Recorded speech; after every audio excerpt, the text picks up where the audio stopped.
అందరికీ నమస్కారం. నేను డాక్టర్ సుధా, గైనకాలజిస్ట్.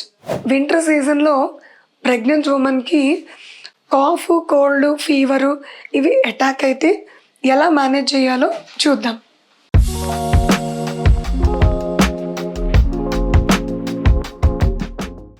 యూజువల్‌గా ప్రెగ్నెన్సీలో బ్లడ్ ఫ్లో అనేది పెరుగుతుంది బాడీలో డిఫరెంట్ పార్ట్స్‌కి.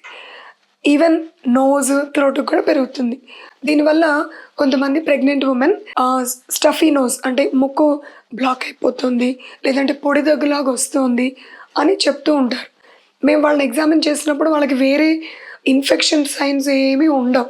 సో ఇటువంటి వాళ్ళకి ఏంటంటే సిట్రజిన్ వంటి టాబ్లెట్స్ ఇస్తూ ఉంటాము.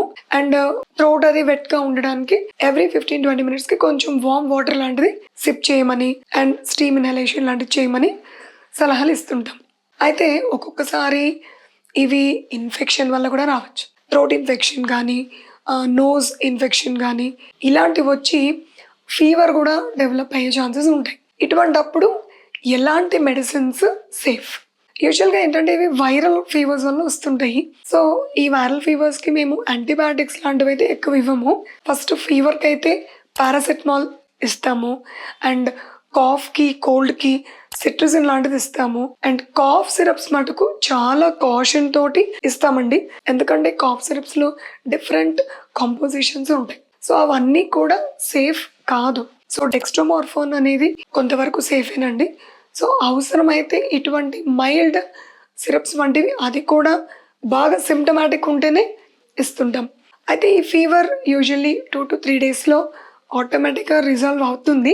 సో ఇటువంటి కేసెస్లో అసలు యాంటీబయాటిక్స్ అవసరమే లేదు.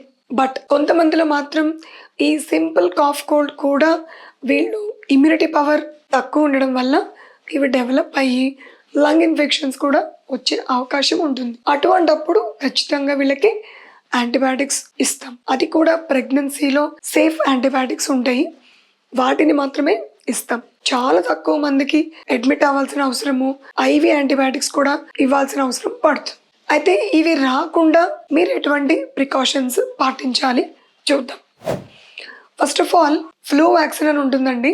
ఇది ప్రెగ్నెన్సీలో ప్రోటోకాల్లోనే ఉంది, సో తప్పకుండా తీసుకోవాలి. అయితే కొంతమంది అడుగుతుంటారు, ఎందుకు మేడం మాకు ఫ్లూ వ్యాక్సిన్ ఏమి అవసరం? ఇది తీసుకోవడం వల్ల ఏంటంటే ఈ ప్రెగ్నెంట్ ఉమెన్కి అండ్ లోపల ఫీటస్కి కూడా ప్రొటెక్షన్ ఉంటుంది. అండ్ బేబీ పుట్టిన కొన్ని రోజుల్లో ఫస్ట్ పీడియాట్రిషియన్ పుట్టగానే ఇవ్వరు కదా ఫ్లూ వ్యాక్సిన్, కొన్ని వారాల తర్వాత ఇస్తారు. ఈ కొన్ని వారాలు కూడా మదర్ నుంచి యాంటీబాడీస్ వెళ్తాయి కాబట్టి బేబీకి కూడా, న్యూ బార్న్ బేబీకి కూడా ప్రొటెక్షన్ అందుతుంది. సో తప్పకుండా ఫ్లూ వ్యాక్సిన్ మాత్రం తీసుకోండి ప్రెగ్నెన్సీలో. అండ్ ఇంకా వేరే ప్రికాషన్స్ ఏంటంటే కూల్ వెదర్కి ఎక్స్పోజ్ కాకపోవడము and proper clothing. Cool weather ఉన్నప్పుడు తప్పకుండా స్వెటర్స్, మఫ్లర్స్, నోస్ కూడా కవర్ అయ్యేలాగా బిహేవ్ చేయడం బెటర్. అండ్ కూల్ ఐటమ్స్ అంటే ఫ్రిడ్జ్లో ఐటమ్స్ కానీ, సాఫ్ట్ డ్రింక్స్ కానీ, ఐస్ క్రీమ్స్ కానీ ఇలాంటివన్నీ కూడా వీలైనంత అవాయిడ్ చేయడమే బెస్ట్. అండ్ వాటర్ కూడా వామ్ వాటర్ సిప్ చేయడం better. And C vitamin rich foods తీసుకోవాలి. సిట్రస్ ఫ్రూట్స్ అంటే లెమన్ కానీ, ఆరెంజ్ కానీ, పైనాపిల్ ఇవన్నీ కూడా తీసుకోవచ్చు. అండ్ ఎప్పుడు కూడా కొంతమందిని చూస్తుంటాము, జస్ట్ కాఫ్ కోల్డ్ ఫీవర్ అనగానే వీళ్ళు మెడికల్ షాప్కి వెళ్ళిపోయి టాబ్లెట్లు తీసేసుకోవడము. ఇది అస్సలు సేఫ్ కాదండి, ఎందుకంటే ఓవర్ ద కౌంటర్ తీసుకోవడం వల్ల అసలు ఇచ్చే వాళ్ళకి వీళ్ళ మీద అవగాహన ఉండదు.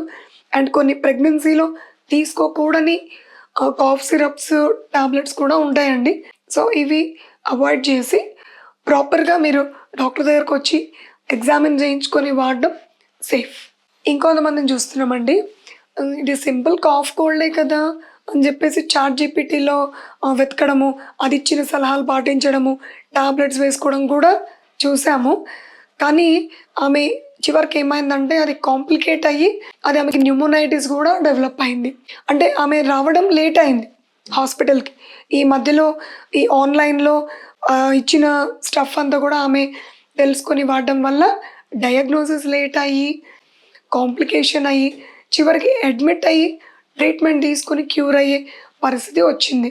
అదే ముందరే మా దగ్గరకు వచ్చి ఉంటే దానికి సిమ్టమాటిక్ ట్రీట్మెంట్ అండ్ దానికి తగ్గట్టుగా ఇన్ఫెక్షన్ తగ్గట్టు మెడిసిన్స్ వాడడం వల్ల ఎర్లీగా టాబ్లెట్స్ తోటే క్యూర్ అయిపోయే పరిస్థితిని ఆమె అడ్మిట్ అయ్యి ఇంజెక్షన్లు కూడా తీసుకునే కండిషన్ వరకు వెళ్ళారు.